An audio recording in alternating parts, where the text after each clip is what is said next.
runtii waxaan asxaab meel walba joogtaan kuna soo dhawaada kanaalka arrimaha fanka. Maanta waxaan soo qaadan doonaa goosgooska filimka Jabag Indaba Caadi Ma Ahayn, sida Deepika lagu ammaanay bandhigeeda taariikhiga ah ee shaashadda kusoo bandhigtay Bollywood-ka. Taageerayaal min ilaa daawadayaasha kale waa la isku raacay inay doorkan ay u cadaalad fashay qaabka jileenka. Deepika waxay shaashadda ku jilay gabar nolol dhexdhexaad ah oo nin wejiga kaga shubay aashito kadib markii ay ka diiday danihiisa gaarka ah iyo arrimo jecel. Gabadhii quruxda badneed oo nolosha mustaqbalka lahayd, waxbarashana ku jirtay, hal mar ayaa nolosheeda waxaa galaya mugdi maadaama wejigeeda gubtay, foolxumona noqotay, dhakhtar walbana wax ka qaban waayay.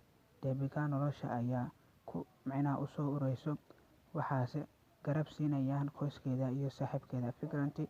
Kadib adeeg iyo karti ayay muujinaysaa ilaa ay nolosha guul ka gaarto, waxbarashadeedana dhammaystirato. Waa laga falceliyay Bollywood-ka laga soo bilaabo dhammaan dadkii oo dhan way ammaaneen Deepika. Hadeer shicibka Hindiya waxay ku doodayaan in Deepika la guddoonsiiyo abaalmarinta jilaa walba ku riyoodo ee National Film Award ee sanadda 2020, waxaana waajib ah in Deepika la guddoonsiin doono abaalmarintaas.